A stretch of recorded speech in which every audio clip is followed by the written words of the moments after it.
Hey everybody, I'm Johnny D, the Motivational Cowboy. I am pumped up about today's show. I tell you what, you know that I bring the coolest guest into the show, man, and today is going to be like none other. I can promise you that. Today's show is with Jayson Waller. He's going to share his story from trailer park, high school dropout, no college, and teen dad to becoming a CEO of a billion-dollar company. Man, I tell you what, Jayson, are you there, buddy? How you doing? Outstanding, man. I tell you what, just so you know, I got my buddy Brian in the house. Great to be here again. I'm getting used to this, so I'm glad to be here. I tell you what, hey, this is a cool setup you guys got here. My stuff's not as fancy and as cool as this. I'm going to have to learn something from you guys here. This is a cool game. Hey, Jayson, just so you know, Brian is a school teacher right here in Rochester, right? Yep, Michigan. Yeah, so we went to high school together, and now we we've been friends, and he co-hosts a show with me once in a while. So this guy runs Ironman competitions and stuff like that. So just a great guy, and I want to welcome Brian to the show as well. Thanks for having me, and I'm excited to meet Jayson today. So, Jayson, hey, listen, Brian, thanks for being a teacher, dude. Man, we love that stuff. Thank you. We appreciate that. Well, thank you. I appreciate that. Yes, the kids need us. That's for sure. Yeah. Jayson, listen, man. I mean, you talk about just a great story. You built several companies from scratch into multi-million-dollar companies.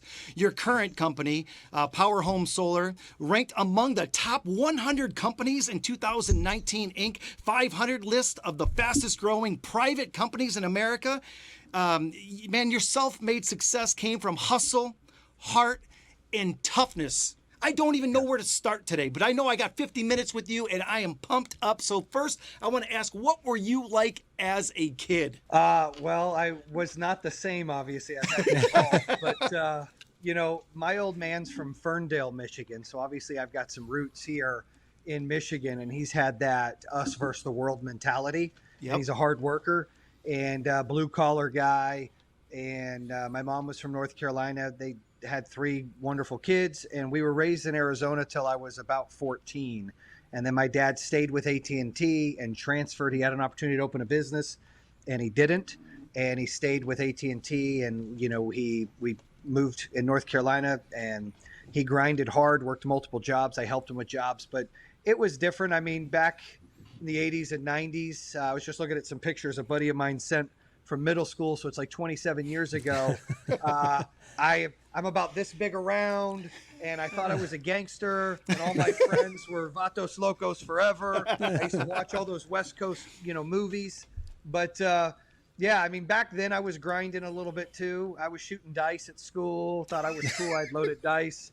And my dad's friend had a video store. I was 14, working a job there, making money so I can pay for my pager, because my parents didn't have a lot of money, so they weren't going to pay for the pager. I had to work. You're showing all of our age there, Jayson. Yeah. You're showing our age. Yeah. Pagers were cool though. Like, I remember a time, I have 4 kids, and my daughter Mackenzie just got her license yesterday, and I'm like, make sure you keep your 360 on, and I know where you're at. You're texting, you're calling. But I'm sitting here thinking, when I had my license, there wasn't anything. I had a pager, and I would have to go stop at a payphone and put a quarter in and call my parents and be like, this is where I'm at. And it was just different. So yeah, it's definitely showing our age. So listen, I read a story last night. I just couldn't get enough of your stories. I helped my daughter yesterday. I called Brian. I was helping my daughter paint some rooms in her new house, and I hate painting, hate it. But I was listening to your podcasts and getting to know you a little bit, and I painted her house, Brian and Jayson, because of the memory. Mm-hmm. She'll always remember Dad not paying a guy, but helping her paint. You know what I mean? So it was kind of like one of those cool dad just moments. Just the visual, you doing a ceiling paint with your T-shirt popping up and everything, looking like, I think that would be worth it. Was it a belly shirt or a half shirt? No, but listen, I heard a story, and were you really bullied for wearing some fake Tommy Hilfiger shirts or jeans or something like that? Yes. So tell me the story. I got to hear it. Yeah. So when we moved to North Carolina, my mom was from North Carolina. My dad transferred. We moved into a trailer park called Southbrook. And I never lived in a trailer before. In Arizona, where we grew up, We lived in I would say it's a little less than middle class. Maybe, it's not poverty or projects, but it was not middle class. But the neighborhood next to us was middle class. We always wanted to be in that neighborhood. When we moved to North Carolina, it was the trailer park. I didn't know any different. I thought that was, it's no big deal. At school, it was a big deal. They'd be like, oh, you live in Southbrook?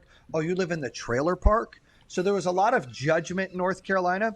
And my grandma, my mom's mom, worked at a flea market in Elkin, North Carolina. And we would go up there and I'd buy fake Tommy Hilfigers from the swap meter flea market.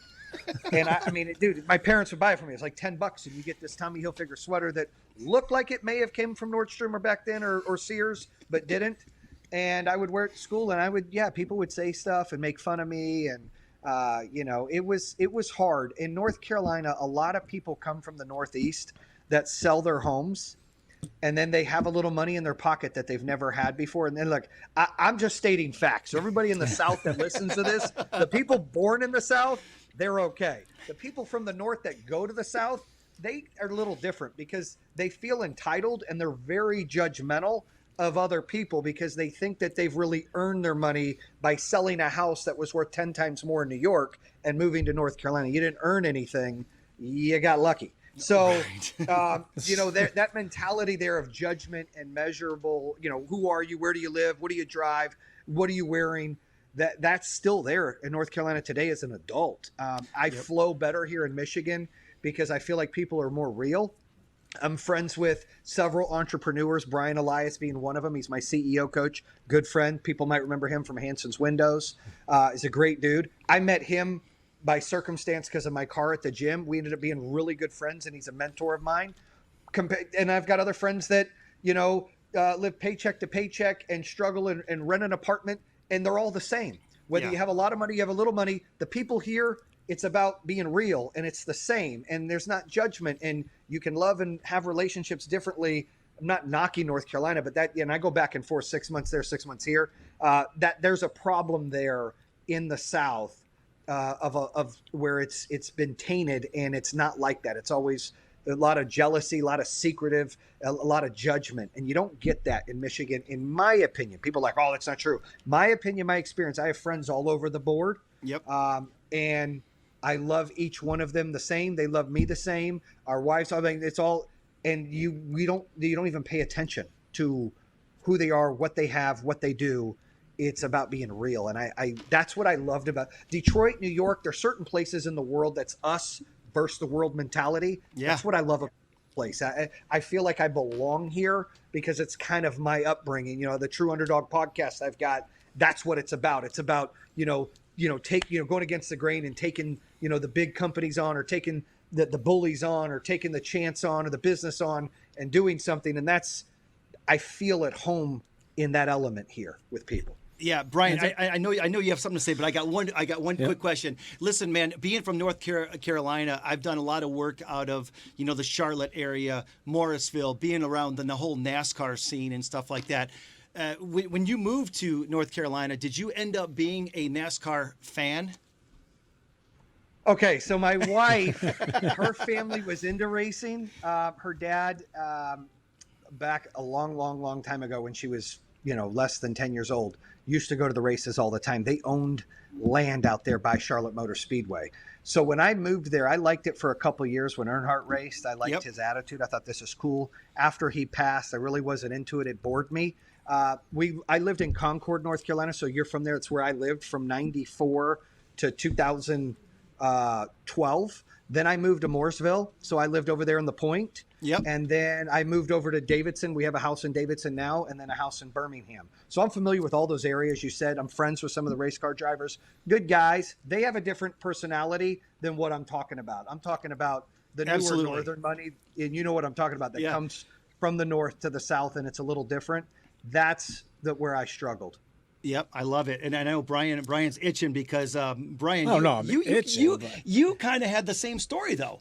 I mean, and when I told you Jayson was going to be on the show, you're reading some of the stuff about him, and you're like, dude, I've lived this. I grew up in a trailer park. Our beginning was very. I can one up you on the thing though that someone had the brilliant idea though while I lived in a trailer park to send me to a private school where obviously they had That's money. where we met. So I got jumped off on a bus where, from the public school. So it was painful. But I also wanted to say, do you remember, forget the Tommy Hilfiger, did you ever pull off wearing parachute pants? Yes. Dude, I pulled that off pretty well. I love the MC Hammer pants. I had 3 of those bad boys. All right. Those are great pants right there. Hey, look, I'm wearing a Biggie shirt right now, and the question always comes, is it Biggie or Pac? And I like Pac because I'm from Arizona, but I'm supporting Biggie today. We had some sales managers in the office today. So, I used to wear the MC Hammer pants, the purple Fila's. Anything I can get that would make me at least somewhat be cool. I was. Jayson, I love this. When I read this, I thought of the way that I created my business 23 years ago, and that was, the speaking business. You broke into corporate America by telling some white lies to get hired into the companies. And, you talk about faking it until you make it. Talk a little bit about that and like where you worked. Because, you still worked for some pretty big companies, AT&T, Verizon Wireless. You were great in sales. Yeah. So, when I moved, I always thought I had game. My wife would tell you my game's not that good, but I thought I had game. I got her. So, and we're high school sweethearts. Loyalty's big to me. We've been together for 23 years now and been married for 19. And then, I've got 4 kids. My oldest 21. I've got a granddaughter. It's 15 months old. And I'm only 40, so I'm doing good. But is that what it says on social? That's what I say too. Well, I went from a DILF to a GILF. That's what it says on social, okay? I love that. I love when you say that. But when I got kicked out of school the last day of 10th grade, and I passed 10th grade.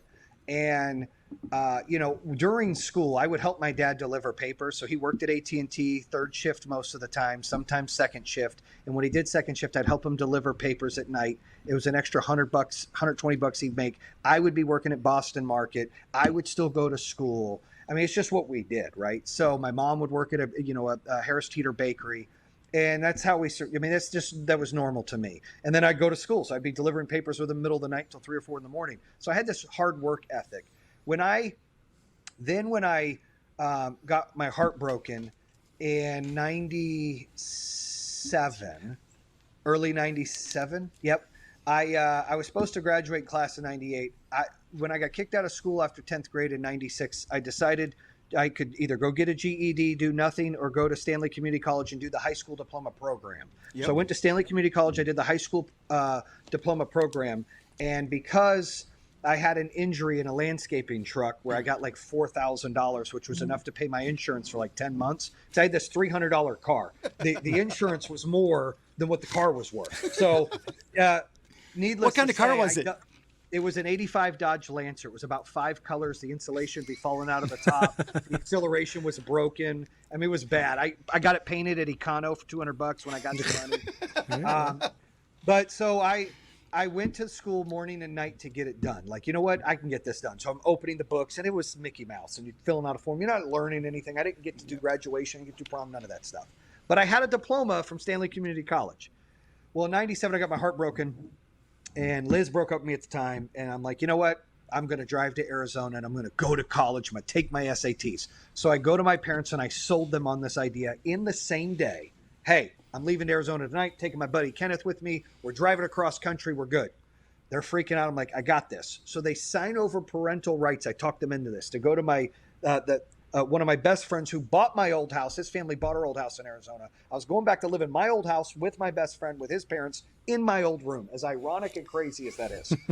And so we drive 3 days, 36 hours, 12 hours a day to Arizona, and we get there. And I'm 17 years old. No cell phones, none of that jazz.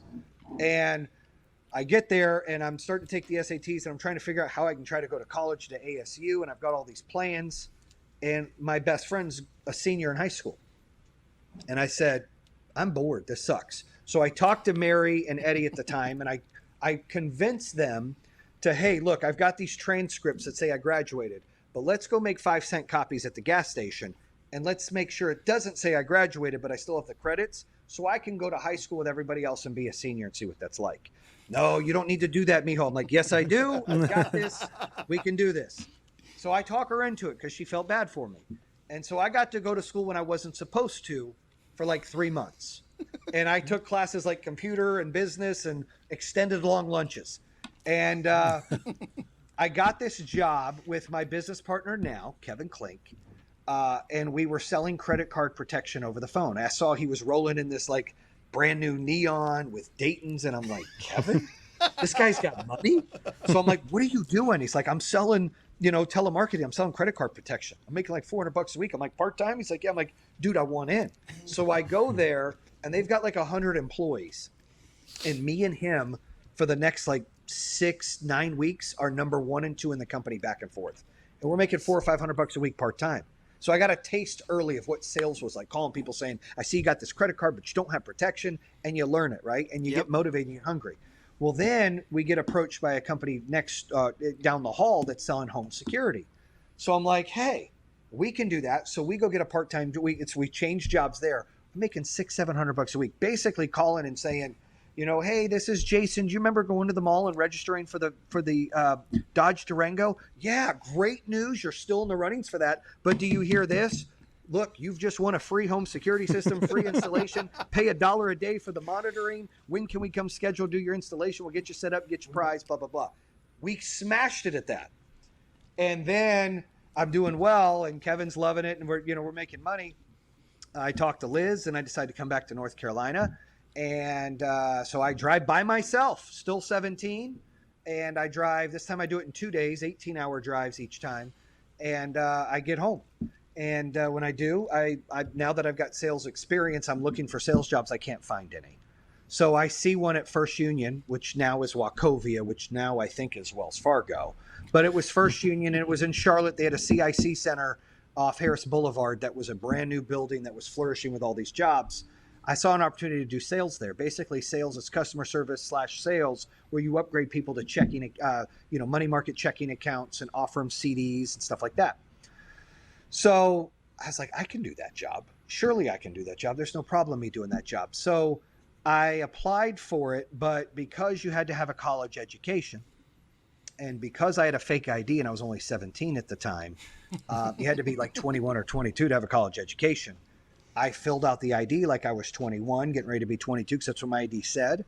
And I filled it out and said I had an associate's degree. And so when I did that, now back in mind, so everyone, the listeners and viewers know that they didn't have like real internet like they do now, where you can punch something in and find a billion things on somebody. Wasn't like that. Everything took time. It was snail mail. It was ridiculous back then. So I did this not thinking I was doing anything wrong, because I went and I did the interview. I killed the interview. I got the job. I get into training for 3 weeks. The first 2 weeks, I'm number 1. They're allowing us live on the phone. I'm beating everyone on the floor for sales. I'm blowing it out of the water, like almost like, and remember, this is all legal stuff, but when you watch Wolf of Wall Street and the guys on the phone, and it was like, it felt like that. Like, they're like, what is he doing? I was just so good on the phone. Yep. And so HR pulls me to the side and it's like, hey, William Waller, it's William Jayson Waller. Yeah, we've called UNCC Charlotte and they don't have your transcripts for your associate's degree. And I said, well, did you check under William or check under Jayson? Oh, we checked under Jayson. Nope, you got to check under William. So that bought me some time. So now my stomach's in pits. I'm like, oh, geez, I'm nervous. I'm really doing well. I go on the floor. I'm doing well. A week goes into me on the floor. I'm number 1. I win an award. My manager pulls me to the side. Same conversation. I need to know what's the deal. They can't find nothing. So I came clean with them. And I said, look, no, I don't have a degree. And I don't even think we talked about age. But he's like, well, dude, why would you lie? And I said, you guys wouldn't have hired me if I didn't. You wouldn't even give me a shot. I wouldn't even got the interview. And now look, I'm the number 1 rep. You're the number 1 manager. So now I'm selling him on why this is a good thing. And he's like, don't ever do that again. And he was a mentor for me. I'd worked there like 9 months and I was making 65, 70 grand a year at 17, just turned 18 years old on a job I probably shouldn't have had. And that gave me a taste of what sales and success was, to where then I got a job at AT&T. And then, fast forward, I get a job at Verizon when it was Bell Atlantic, and I'm one of their number 1 folks, and until I open a business. But it gave me that drive of, that's what this looks like. And this is how success can happen.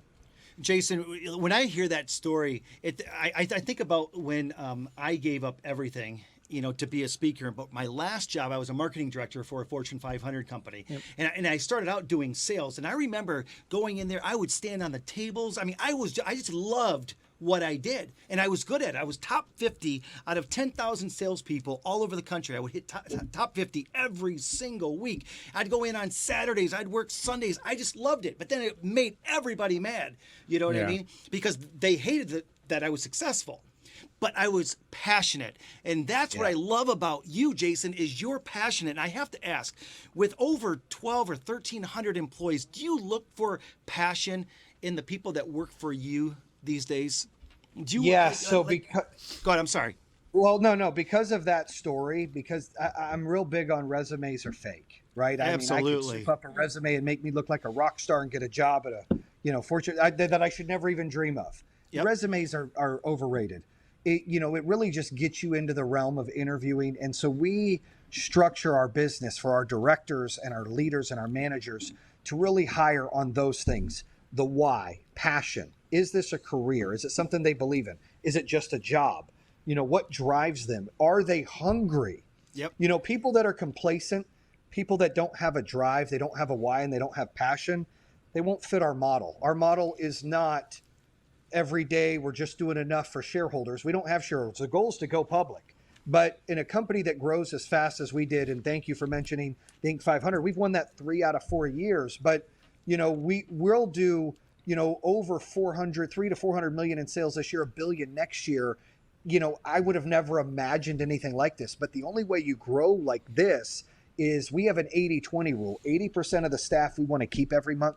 We want to churn and burn the bottom 20. People that it's just a job. They're not doing enough. They don't care. They don't have the passion. They're not putting in the effort. They're cancerous. They're destroying the brand. They're holding everyone else down. We enable and empower our directors to hold KPIs for everybody down and to make them accountable. And I believe life, whether it be a relationship, whether it be a job, whether it be a business, is like golf. We all have the sand bunkers. We all have the out of bounds, the rough. There's no excuses. You control your shot. You control your score. If somebody is doing 200 sales to somebody doing 10, the one doing 10 sucks. The one doing 200 is killing it. And you need to get people that are closer to the 200 on the team to continue to grow. So as we do that, if you're Microsoft and you don't want to grow, you want to stay the same, that's okay. You get great people.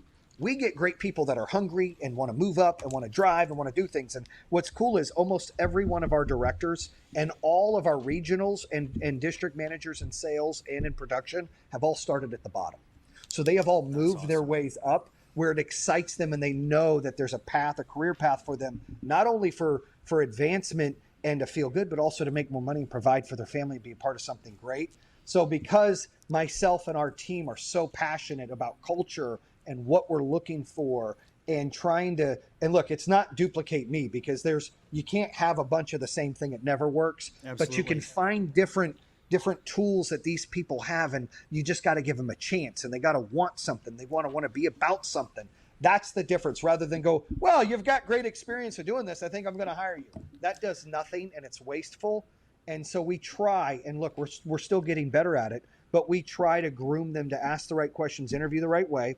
And then what we also do is we just recently started a national training and development group in our company that goes through and works with these managers that maybe they're rock stars, but they've never been managers before because they moved up to our company. So now we want to develop them how to hold people more accountable, how to structure schedules, how to hold meetings. So we're making them better anyways because we know that's the deficiency. That's what you get. When you get people that are passionate, sometimes they're hungry and they got all these things that you want.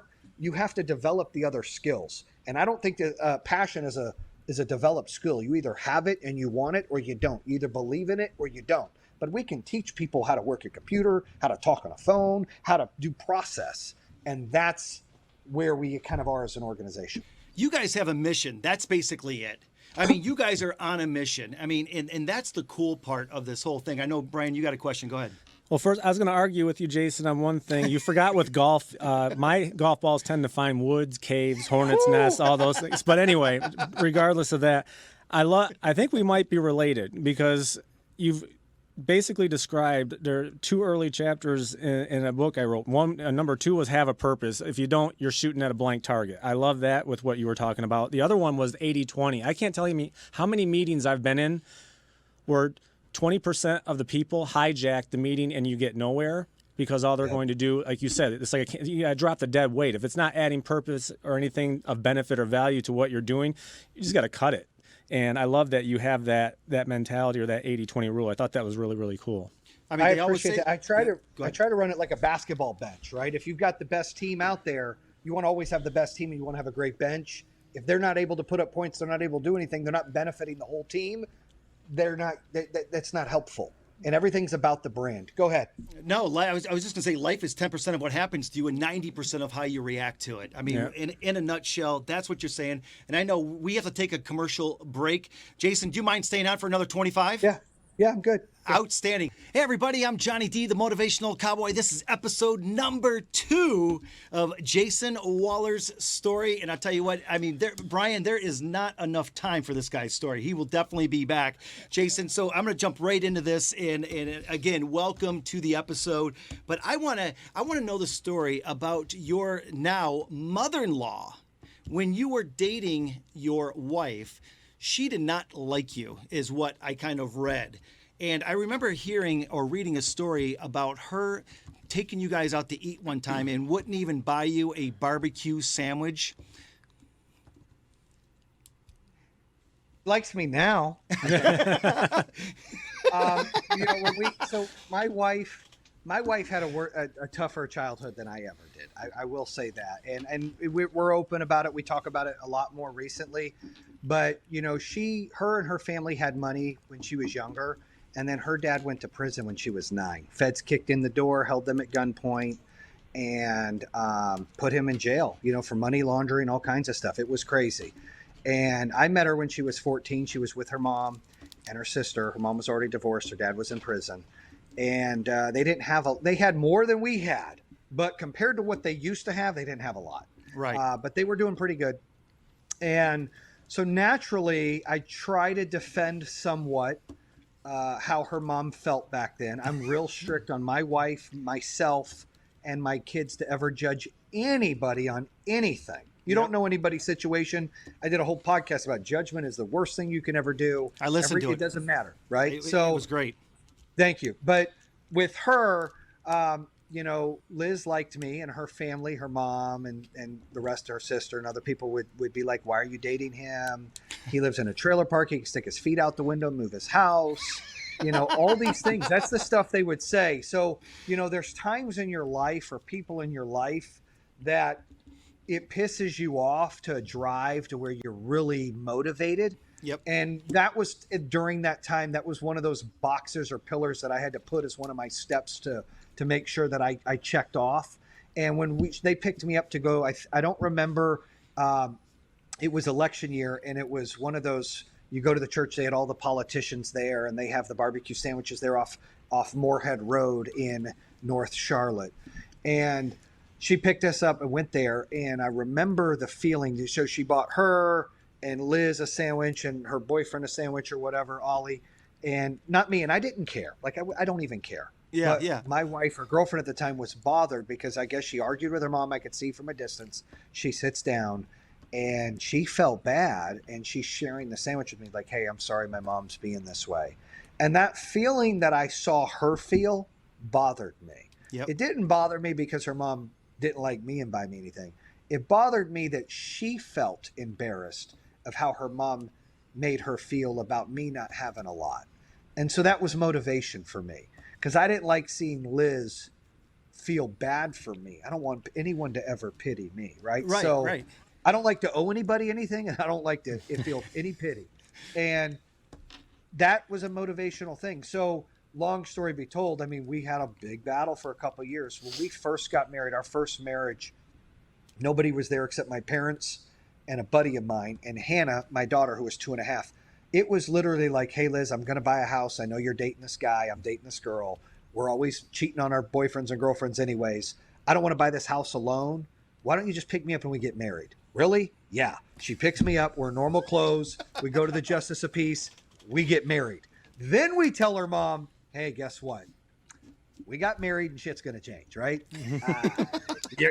I'm the husband. You want to be part of this circle. You're going to have to allow us to stay here while we build it. Like all these things, right? So that changed everything when that happened. I think her mom gained some respect for me that I laid the law down, but I motivated myself to every time when I made it, and it, and it was early on, I was doing well at Verizon and other businesses. I'd never want them to ever pay or buy anything for me. Not that they did ever. That's the part of the story that I absolutely love, Jayson. Is I pull that card out every time. I'm like, I got it, guys. Hey, dinner's on me. It's on me. Here you go. Every time. I love that. I love how. And again, I didn't want to bring up the that story for the negative side of it, but the back end of it is again goes back to the passion that little nugget motivated you to be like, hey, listen, from now on, you will never ever pick up a tab again ever with me and my wife and with my family. That's right. That's the part that I love, man. My dad didn't have a whole lot, but he always told me, he goes, when you go out, you have enough for everybody. Yeah. You don't have just enough for yourself. And I just remembered that. It's like, so Jayson, we're going to have some fun with you right now. Brian, we like to call it I call it this or that, and this is perfect because don't overthink anything, kind of like the marriage you just explained where you said just call her up and say we're going. Same thing with this. I have nothing to give you anyway, so there's no prizes or anything, but what I am going to keep track though, because we're going to prove once and for all if we're related, because I'm starting to wonder right now. So well, hey, my dad's from here, so I'm starting to wonder. I'm starting to wonder, my friend. I'm starting to wonder. So don't overthink. Just pick one, and I'll keep track. Here we go. Ocean or lake? Ocean. Baked potatoes or mashed potatoes? Mashed potatoes. Rolling Stones or the Beatles? Rolling Stones. Ugh. Beer or whiskey? Beer. Actions or words? Actions. Here's a toughie. Ready? Hated for who you are or loved for who you're not? Hated for who I am. Johnny Cash or Kenny Chesney? Ooh, Johnny Cash. Sharks or dolphins? Sharks. Skittles or Starburst? Skittles. Golf or putt-putt? Golf. Yeah, because you can drink beer. Yeah. And cigars. Yeah. Friday the 13th or Halloween? Friday the 13th. Superpower, time travel or invisibility? Invisibility. And finally, would you like to be the reigning champ or the underdog? I'd rather be the underdog. Yes, I knew it. All right, out of 13, we have 10 the same, Jayson. It's very possible, dude, that we're... That's a lot. I'm not What three didn't we have? Come on, the Beatles. There is no better band than the Beatles, ever. There's no Stones without the Beatles. The other one, I go Starburst, and I chose, if I can be on top, I'm staying on top, reigning champ. Yeah. So other than that, we were dead on. Yeah, and Jayson, you know what it is? I need doubt. I need doubt, and I need to be pushed, because when I don't like to be comfortable. I don't. If I'm comfortable, then I don't feel like I'm being pressured. I need the pressure. It's a good Jayson, point. Just so you know, me and you were at like 100%. Oh, stop. So that was, but no, and that brings me up to the next thing, and what drives you. It's the doubters and haters. Again, it goes back to the way that I am, and I love it when people tell me I can't do something, because it will make me mad, and I will make sure that I do it and do it so much better. Why is it for you that you love the doubters and haters? Because I feel like in every business I've opened, even my own family, you're going to do a home security company, whatever. Like, no one believes in it, where you almost feel insulted. You feel less than. And I don't get angry. I just get motivated. Yeah. And so along the way, when you're driving on your highway and working your butt off, or you're going up your stairs one step at a time, whatever it is, I like to convert those haters into fans, right? There's nothing that feels better. I know this is a sickness. I love that. Than somebody who hated on you, didn't think you would do it, doubted you, to become your biggest fan or even work for you. Like, there's nothing bigger than that. Now, I don't hold it over their head. I'm not angry. I'm not rubbing it in their face. But it is the biggest compliment, because not only did I convert you of saying I couldn't and I wouldn't and I shouldn't, but now you're all in wanting to help me get there, either by watching or being a part of it and doing what I need you to do. that is exhilarating. It feels like you've changed the entire outlook on their perception of you by hard work and not fighting back or hating back or running your mouth, but by proving while they're busy. You know, you always know horse racers, you know, horses when they're racing, they got their blinders on. Haters like to watch everybody else do stuff and complain. Yep. And winners like to just work and then, oh, okay, and bring them along. So it's just a motivational thing for me. I need that. It's happened in business and peers, competitors. You know, it's happened even, you know, before you get married, you got girlfriends. I mean, you know, oh, you can never get that girl.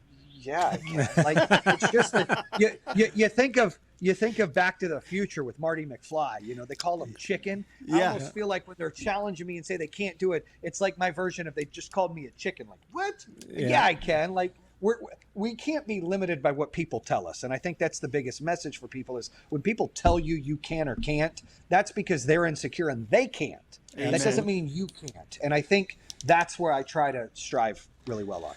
Well, Jayson, do me a favor. Can I get some Jayson therapy then? Because that was the one that we had different. I like reigning champ because I like to stand on the top and say, come get it. If you think you can take it, come take, get it from me. But, maybe I need look, it. That's my sickness. sickness. No, all right. I'm not against that. If you want the belt, you got to beat the best. All right, so I don't need therapy. That's outstanding. All right, good. But for me, being up top, you know, so this podcast morphed. Our business is flourishing and it's booming. Yep. And I've got a great team. I'm a big believer in you can't be a single person. If you want to grow something great for everybody in the company, you got to have great leaders, great teammates, great employees. It's not a one-man show, right? Yep. And so by no means is it my show. I mean, I picked the final decision because I'm a power freak, right? A control freak. But I have people smarter than me. I didn't know what EBITDA was 2 years ago. I didn't know how to structure HR or compliance or deal with Salesforce. All these things that I'm not good at. You hire people smarter to do that, and they make you more intelligent to do that. When you get to the point where things are flowing, and I do what I do best now is do the sales meetings to motivate, do the vision, negotiate contracts with NFL teams, whatever it is that I'm doing that I love and keeping the organization motivated and holding the executives accountable, I feel like I'm at the top. I get bored. Now, it's like, come get it. But sometimes you get too high on that mountain, people aren't coming for you. So I don't want to get bored and wither away. I love well, you're at this mountain, but can you get that mountain? I need that. Everyone's different. And I totally agree with when you're on top, it's good to tell people to come get it, but I still need to keep going. My therapist, I see a therapist and I'm good with that. Just talked to her a little bit ago. She always states, you never enjoy your journey. You keep pushing the destination further. That is my strength and my weakness in life. And I'm okay with that because I don't, I want to keep the journey going, and it's not about how much money I make or how big the company gets. For Power Home, I want to be able to have an impactful transaction that impacts all of our employees and is life-changing for them. Hundreds of thousands of dollars for every employee would be a game changer. Yep. Google did it. Microsoft did it. Why not Power Home, right?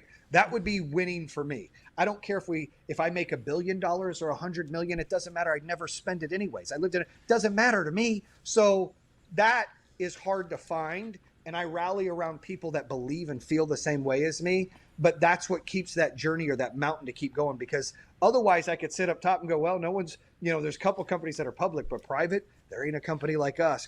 Yeah, I get it, come get it, but I don't think I need that. I personally need to keep moving.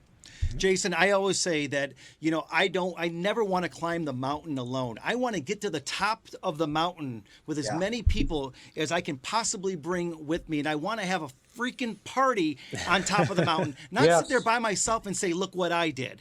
Because that ain't freaking fun. You know what I mean? And so, Jayson, you just said this. You're like, you walk in to your family, or you walk into your business, and you're the motivator. You're the guy that pumps everybody up and motivates them and inspires them. But listen, Jayson, we all have those days. We all have those days where life kind of beats us up, whatever that may be. Who is it that you go to and that you look for the motivation or that kick in the ass when you need it? Who motivates and inspires Jayson Waller? I would say my wife. I mean, we have the Bonnie and Clyde story. I mean, when I'm too hard on my kids or unreasonable sometimes because my expectations are always evolving, she's got to reel me in. She's the only one that stands up to me, where a lot of people, she shoots me straight. Like, no, that's BS. You got to do this better. You got to handle this. I use my son as an example. He is a little protege of me, but we're different. He has a lot of anxiety like his mom does. He aspires to be a leader. He's much smarter than I was at 10. He's definitely more athletic, but he struggles sometimes following people or making bad decisions. And I would get frustrated. Oh, you're grounded, or I'm going to beat your butt, all these things. And my wife pulled me aside not too long ago, and she's like, dude, you got to learn to talk to him, because you'll go talk to everybody, but you're like threatening and being mean and doing this. And, that's what I was raised in, right? Like, you're going to get your butt beat, or you're grounded. Mm-hmm. You're going to have to learn to communicate. So you got to talk to him more. And believe it or not, he's 10. The conversations we have, it's like he's 30. I go in there and he's like, hey, then this has evolved the last 6 months for us. Hey, Dad, I just want to tell you about my day. And I think I might have done this wrong, but I want to learn from it. I told this kid he shouldn't do that. And what do you think about this? And how should I handle that? And can we do prayer tonight? And hey, Dad, thanks for letting me come to you. And so when he does something bad, I kind of hear about it. And I'll be like, dude, that's not good. Maybe you should take a break for the day. I appreciate you telling me, but let's talk through it. It has evolved our relationship to where he's a mature young boy who gets it. He's way more mature than his friends now because of it. And he's evolving, and it's allowing me to evolve. I'm trying to do it more with my girls. My older girls, they've been tainted. They're like, Dad, whatever, I don't want to hear it. But I'm trying. In work, I always have a thing. I don't have any regrets. And I don't, in life, at home, I struggle making decisions. In work, business, friends, money, don't struggle. In my personal life, I struggle. I'm like, oh, should I do this or not? I struggle, and that's where I lean on my wife. Anything else outside of that, when I make a decision, I'm on. I don't reverse it. I don't think about it. I don't second guess it. However, I'm known to be a hothead. I'm known to be a prick. I'm known to be in people's face like Tasmanian devil. What are you doing? Why are you doing this? What's going on? Don't make excuses. Like, I'm an ass sometimes. So the only guilt I have, or sometimes my wife's like, you're a little rough on that person, or she brings me back and keeps me between the buoys. So that motivates me, and I just want her to be proud of me and not let her down. So that keeps me going. You know what I mean? And my kids, like that keeps me going. And really our employees. Yeah. When we get stories of somebody who came in, we had a story, Tim Unesco was living in his car, and now he bought his second house. He's got a family. We had all these people, they buy homes, we love to share those stories, because that's what it's about. When you can impact someone's life. And I know that's why you do this, John. So you can touch people. That you can't buy that. You can't make enough money to feel that feeling that you give to give back and help people prosper or get over something or not be negative or not be depressed. That's right. That is a great feeling. And that also drives me as the employees of our company. Jayson, speaking of that, as you're telling me that story, I remember watching a video of you and your son going to get his first haircut after this whole COVID thing, and when you were able to go get a haircut, and you and your son were, I believe, in your wife's Ferrari, and you could just see the smile on his face hanging out with Dad. Why I'm talking to you right now, I'm getting goosebumps, because that video spoke a million words of happiness of your son hanging out with Dad and doing Dad things with his son. So I'm proud of you. I don't even know you, but I'm proud of the man that you are. And Jayson, people often say, when I get this, I've made it. Or people that don't have it, they're like, well, if I got that, I would be happy. Jayson, have you gotten to a point in your life that you feel like you've made it? Or is that carrot constantly in front of you as a businessman, as a man, at home? Have you made it yet? I would say no. I'm not fulfilled. I believe success is fulfilling your whole of happiness and figuring that out. And when I had less, when life was simple, I seemed more happier, right? Yep. And not recently. Like recently, I've really worked on relationships at home, because you dedicate your body and soul to work and grinding and making sure your family can live the best life they can, or go to private schools and have nice things, especially from a kid growing up didn't have anything. Yeah. It's like, oh, I want these nice things. Truth be told, my wife's the car hound, not me. Truth be told, wait a second. I saw your blue Lambo, man. I mean, she didn't go buy it for you, did she? No, she Come on, loves Jayson. Come on. You just cars. said that you're a control freak. You just said, I you go, am. I'm a But control let me tell freak. you I something. love it. So one of our biggest arguments of our entire marriage when we first got married, was she couldn't keep a damn car for a year. It was buying another car. We would fight. And I go, honey, we are so upside down in these damn cars. What are you doing?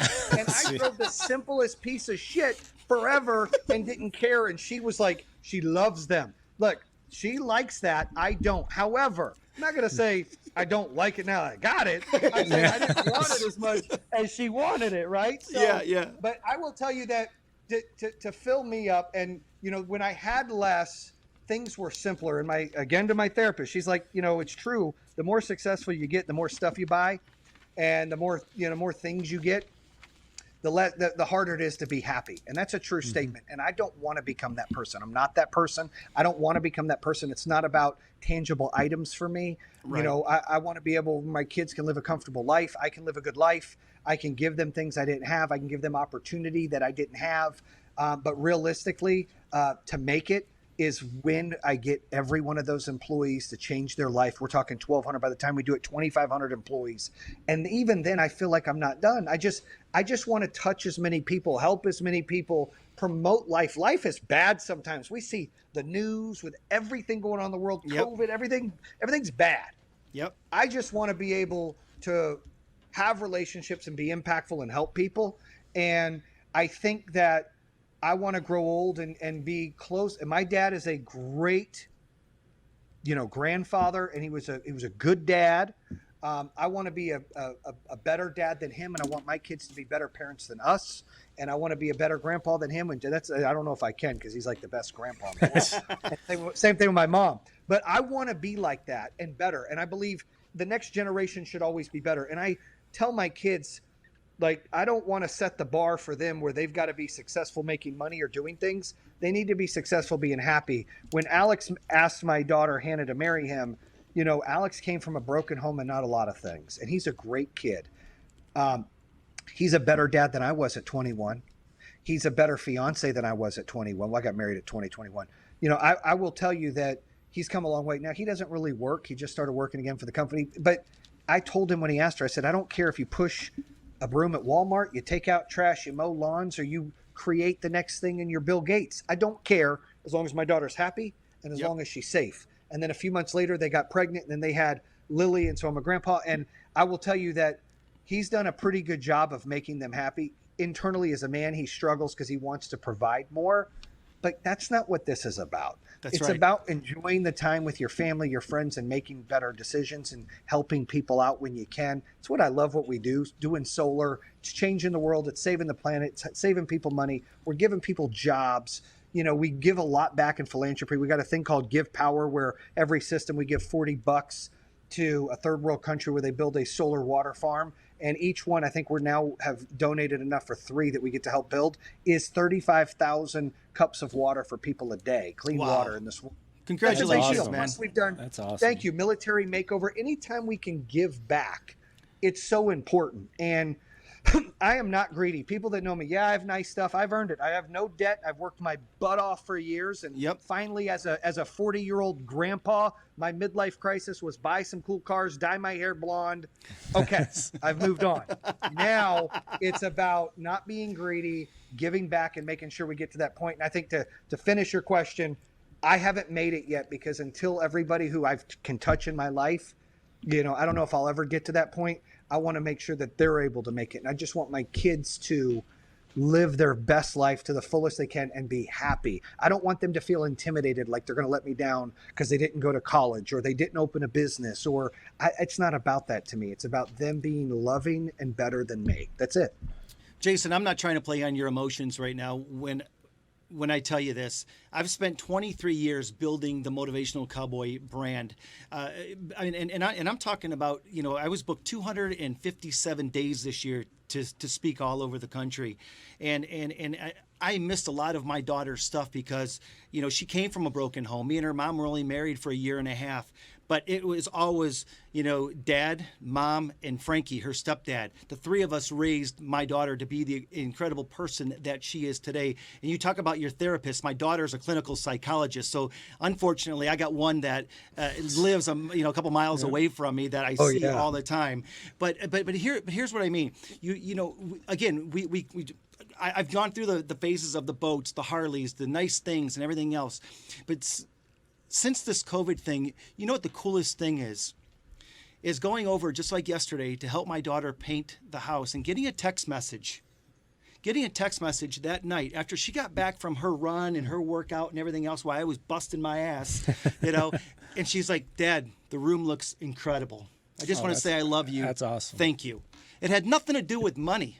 Nothing to do with money. And you know what? It's the chills that I get on my back of knowing that I did the right freaking thing with my kid because I'm raising her the right way. Well, I was thinking, you just said it. Jayson said it. Music. I'll connect everything with music, Jayson. I'm just telling you that right now. So if we're going to start hanging out, since we're related, just understand it. Kansas answered this a long time ago in Dust to the Wind. All this crap means nothing. What are you going to do with it? It ain't going anywhere. That's right. I have to ask, though, Jayson, and again, another analogy. When Johnny invites me here, every time we're on here, we're filled with dreamers. I'm a big dreamer. Johnny is. You are. People we've talked to. Is there something up in that brain of yours right now that is your Sgt. Pepper's? And what I mean by that is that's often considered not only the greatest Beatles album, but the greatest, not Rolling Stones, greatest Beatles album of all time and the greatest record of all time. Is there an idea floating around up there in your brain, since you're constantly pushing the envelope, that is your Sgt. Pepper's? And you literally have a minute and a half to answer that question. And that's plenty of time. Yeah, I would say, the idea that I have up there to really be game-changing, evolutionize everything is when electric cars come out, what we're doing with battery storage and with our company. I'm excited about what that technology is going to do and how, all utility companies eventually will be renewable and people will be able to have more renewable energy at their house and be able to charge their cars. I want to be part of that. We're always forward thinking. I want to be a part of that evolution of people, charging their cars at home. And then it as an idea for the family is I want to invest and help my kids do things to help the world, whatever it is, and what they want to do. I want to set it up to where they can enjoy their life, not have the stress or the hardship that maybe, the three of us have gone through. And they can enjoy the moments that we have missed, but we're trying to get back with our kids, right? Yep. So That's awesome. that is, to push that forward and to make sure they don't miss those opportunities. Everything I can do to help provide them for that. I don't want to raise brats. I don't want them being judgmental. I don't want them being lazy. I don't want them taking advantage of it. And I don't want them to think there's a free lunch, because life doesn't meet you halfway. But I want them to better other people and to feel good about what they do every day. And I just want to help them get there. Man, I love amen. that. I couldn't even say it any better. Jayson, just real quick, first of all, I want to say thank you for telling us a little bit about yourself, your inspirational, your motivational story. But how can people follow you on social if they want to reach out to you right now? Yeah, thank you. So the company's Power Home. So you can check out powerhome.com or check out Power Home Solar on Instagram or Facebook. And then I've got the podcast True Underdog. You can go to trueunderdog.com. or you can go to Jayson Waller on Instagram and on Facebook. On Instagram, it's Jayson Waller Bam, and then on Facebook, it's Jayson Waller.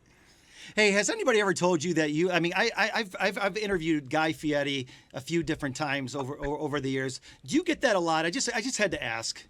Yeah. Unfortunately, I get that a lot. And look, if Guy ever watches, dude, I'm a little better looking, Guy. I'm just letting you know. I'm a little better looking, baby. That's it. He makes better food. I look better. That's right. Jayson Waller, I can't thank you enough for sharing your story, man. And I'm only a quarter of the way through my notes. So I got to have you back on here because I want to touch on a whole bunch more stuff. Brian, I can't thank you enough for hanging out with me. And thank you, Jayson. It's finally to connect. I'll be talking to you soon. Talk about family, whatever. Yeah, you guys hit me up and DM me on Instagram and Facebook, and let's connect. And I like this setup you got here. This is cool. I like it. So well, next time, I definitely want to pick your brain and see what I can do better. Yeah, well, next time I want you to come to the studio. That way, I'll pull that off. Yeah. There we go. Cool. Well, hey, everybody, I'm Johnny D, the Motivational Cowboy. I can't thank you enough for listening to my podcast. I just want to tell everybody, man, you know what? We all have stories. Share your story. Get out there. Be motivated. Inspire others. And if you want to watch any of the 40-some episodes, just go to nrmstreamcast.com, and I just downloaded all of them at motivationalcowboy.com. There you can follow all my social media on Twitter, MCJohnnyD4, Instagram at Motivational Cowboy, and Facebook at Motivational Cowboy. Again, I'm Johnny D, telling you, be safe, have fun, and have yourselves an outstanding day. We'll see you next time right here on NRM Streamcast.